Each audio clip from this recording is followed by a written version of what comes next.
Esto es, claro, una metáfora, pero una ilustración que no significa que Dios haya muerto, sino que nunca existió. Evidentemente, alguien que está en la imaginación de nuestros ancestros fue un cuento de hadas de hace mucho para explicar las plagas. También para explicar la pérdida de cultivos, enfermedades y desastres, lo que ahora le atribuimos a las bacterias, virus, desórdenes cromosómicos, placas tectónicas. En resumen, la ciencia y la razón han reemplazado la superstición. Y somos el resultado de todo eso. Y con su permiso, me gustaría evitar este debate sin sentido y saltar directo a la conclusión que todo estudiante debe saber. No hay Dios. Lo único que necesito de ustedes es que escriban en el papel que les acabo de dar 3 simples palabras. Dios está muerto. Y debajo su firma. Cuando lleguemos a un consenso unánime, que espero que lo tengamos, me ahorraré el tedioso deber de pasar por antiguos y banales argumentos y ustedes pasarán a la sección del curso en la que los estudiantes siempre reciben las notas más bajas del semestre. Y cuando terminen, por favor pasen los papeles a la derecha.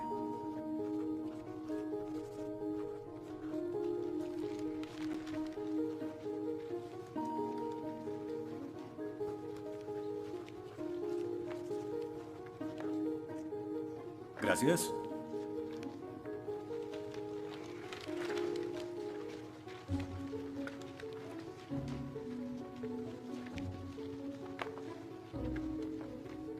Gracias.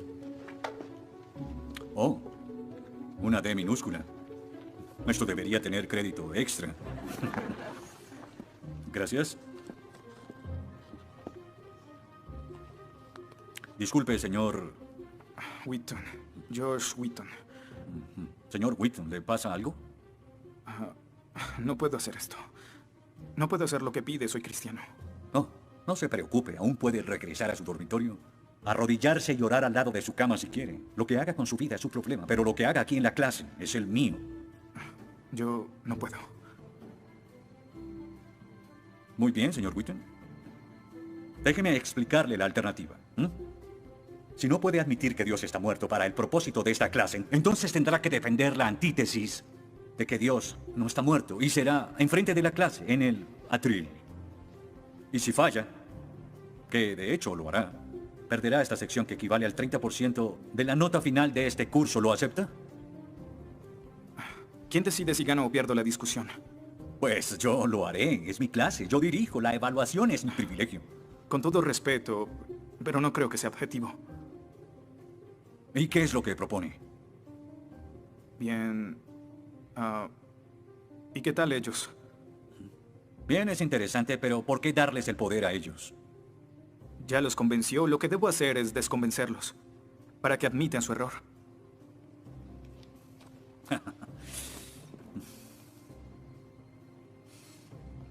Bien. Señor Wheaton, tendrá 3 sesiones los últimos 20 minutos de las próximas 3 clases para que exponga su punto. Le prometo que haré las menores interrupciones posibles. Puede pedir lo que quiera en la clase, pero no le daré más tiempo. Claro, será responsable con las otras tareas de la clase, pero puede cambiar de opinión y traer la hoja firmada. La próxima clase y seguiremos como si nada hubiera pasado. Y con eso, como lo había dicho antes, le daré la palabra al señor Wheaton, quien presentará su caso a favor de un dictador supremo celestial, también conocido como Dios. Señor Wheaton, ¿está listo? El atrio es suyo.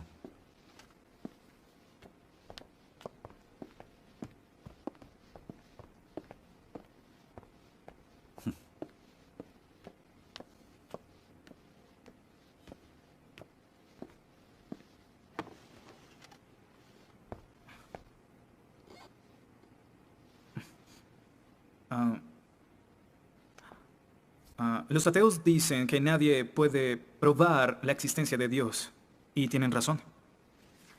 Pero yo digo que nadie puede refutar que Dios existe.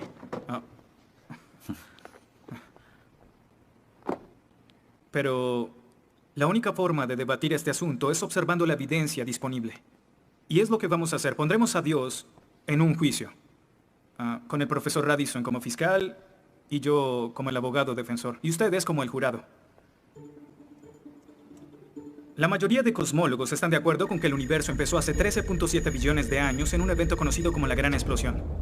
Ahora, analicemos la descripción del físico ganador del premio Nobel Steven Weinberg de cómo habría sido la Gran Explosión y, ya que él es ateo, podemos estar seguros de que no hay ninguna inclinación religiosa en su descripción. Al principio, hubo una explosión y en 3 minutos, 98% de la materia que hay o habrá se produjo. El universo apareció. Por 2500 años, la mayoría de científicos estuvieron de acuerdo con Aristóteles, con la idea de que el universo siempre ha existido sin inicio o final. Pero la Biblia no está de acuerdo. En 1920, el astrónomo belga Georges Lemaitre, teísta, que de hecho... ¿Qué es un teísta? Un teísta es alguien que cree en la existencia de Dios. Dijo que todo el universo saltó a la existencia en un billonésimo de segundo. De la nada, en un inimaginable destello de luz. Así es como esperaría que el universo respondiera si Dios hubiera dado la instrucción en Génesis 1:3 que exista la luz. En otras palabras, el origen del universo apareció como se esperaría después de leer Génesis y por 2500 años. La Biblia tiene razón y la ciencia está equivocada.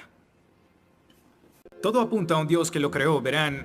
En el mundo real no se ven cosas que se salgan de la nada, pero los ateos quieren hacer una excepción en esta regla. Específicamente en el universo y... Pero en su libro El espejismo de Dios, Richard Dawkins dice que si me dices que Dios creó el universo, entonces tengo el derecho a preguntar quién creó a Dios.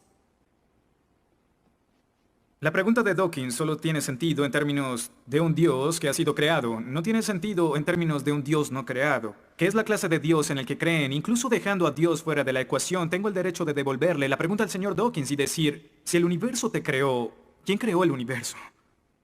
Ven, tanto teístas como ateos están agobiados por contestar la misma pregunta de cómo iniciaron las cosas. Lo que espero que entiendan de esto es que no hay que cometer suicidio intelectual para creer en un creador tras la creación, y en la medida que descarten a Dios, se verán obligados a encontrar una increíble explicación de cómo las cosas iniciaron. Me imagino que estás satisfecho con tu presentación. Veo que astutamente evadiste el hecho de que Stephen Hawking, el científico más famoso del mundo y no es teísta, recientemente estuvo a favor de un universo autodiseñado. No lo evadí, Simplemente no lo sabías. Bien, veamos lo que el profesor Hawking, profesor lucasiano de física de Cambridge, quien ahora ocupa la silla usada por Sir Isaac Newton, tiene que decir sobre el origen del universo. Y cito, ya que hay una ley como la gravedad, el universo puede y se creará de la nada. Creación espontánea es la razón, hay algo en lugar de nada. Por eso es que el universo existe, nosotros existimos. No es necesario invocar a Dios para tener al universo en movimiento. Final de la cita. Nunca ibas a mencionar su comentario, pero su opinión se mantiene. ¿Qué respondes?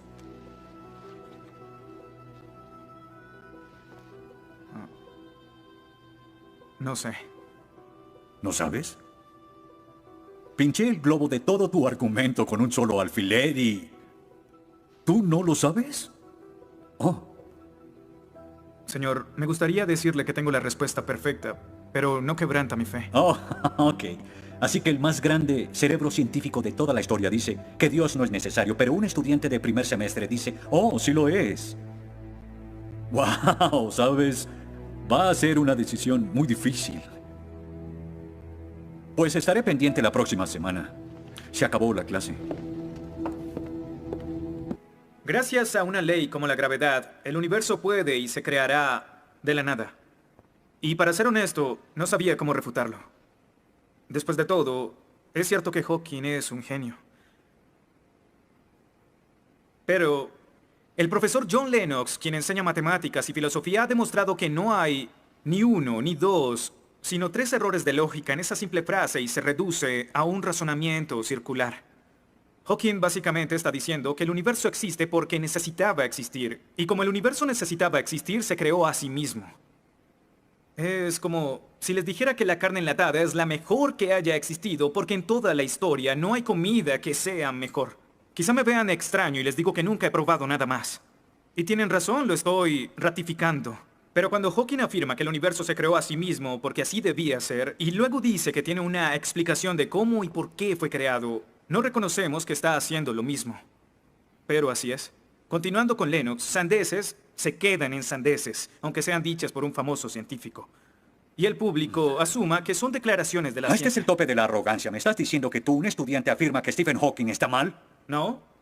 Lo que digo es que John Lennox, profesor de matemáticas y filosofía, encontró que las razones del profesor Hawking son incorrectas. Y si no soporta mi desacuerdo con Hawking, le sugiero que vaya a la página 5 de su libro, en donde insiste en que la filosofía está muerta. Y si está tan seguro de la infalibilidad de Hawking y la filosofía realmente está muerta, entonces no hay necesidad de esta clase.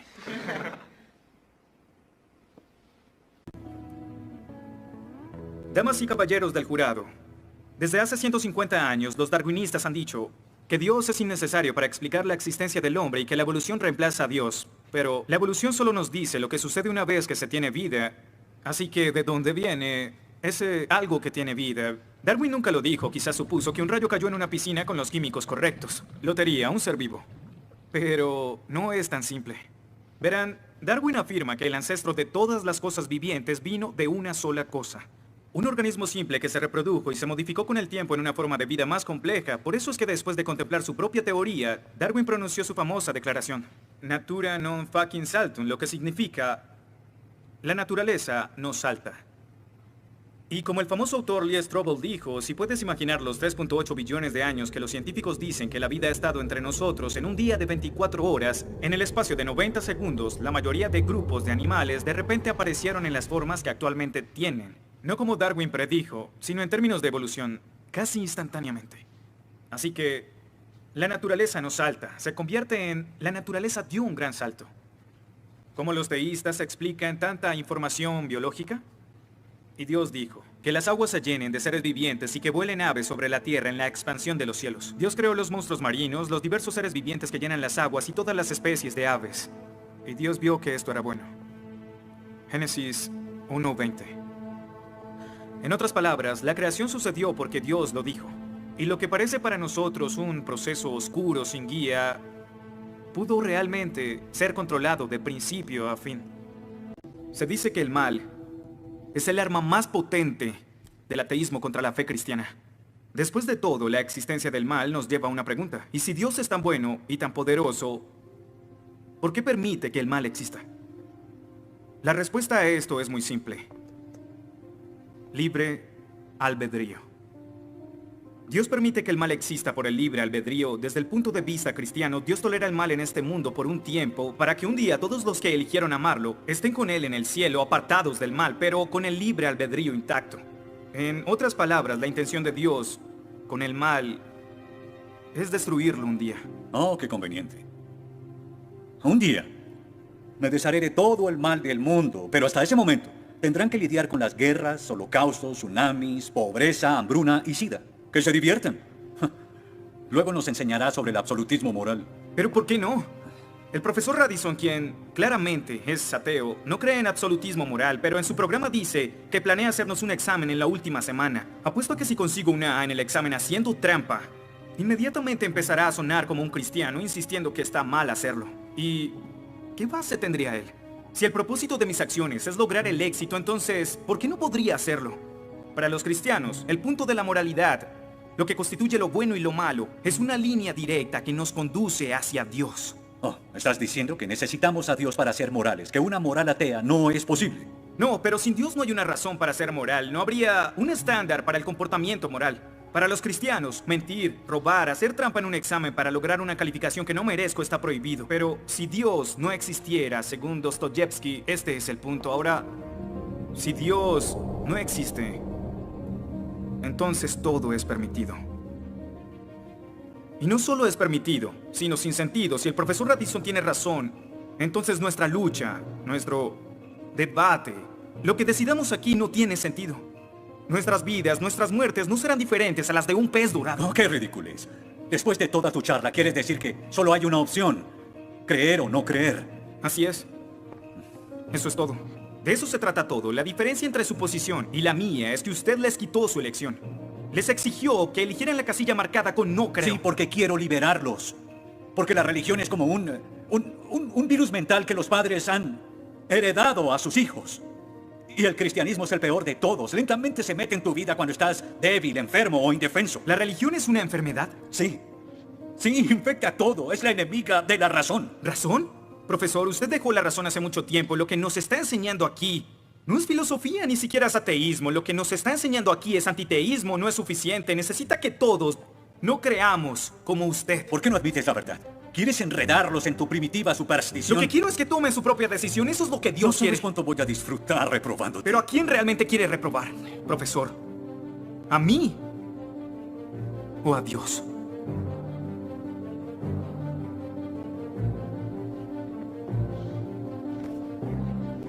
¿Odia a Dios? Ni siquiera es una pregunta. Ok. ¿Por qué odia a Dios? Esto es ridículo. ¿Por qué odia a Dios? Responda la pregunta. ¿Ha visto la ciencia y los argumentos? La ciencia avala su existencia, conoce la verdad. ¿Por qué lo odia? ¿Por qué? Esta es una pregunta simple, profesor.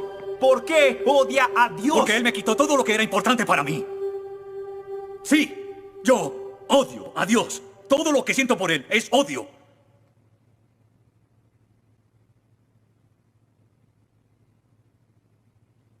¿Cómo puede odiar a Dios si no existe?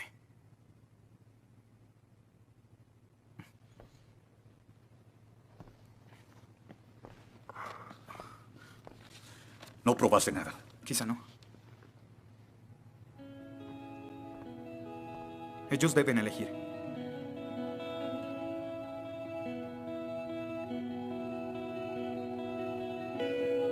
¿Está Dios muerto?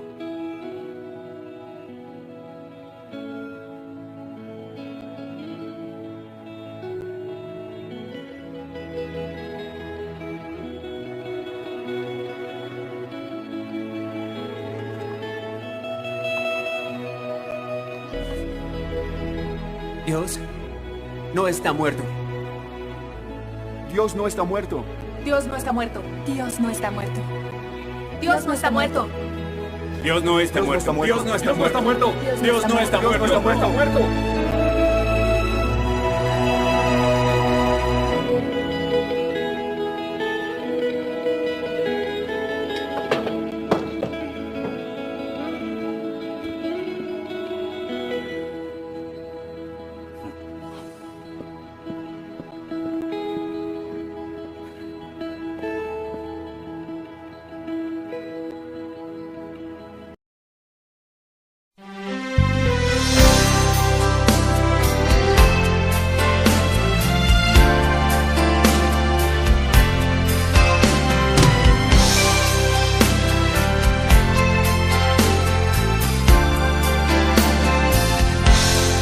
¿Quién le enseñó sobre su vida de mañana? Y dijo al mar, solo puedes llegar hasta aquí. ¿Quién le enseñó a la luna esconderse hasta la noche? Y a la estrella con su mano colocó. Yo sé que mi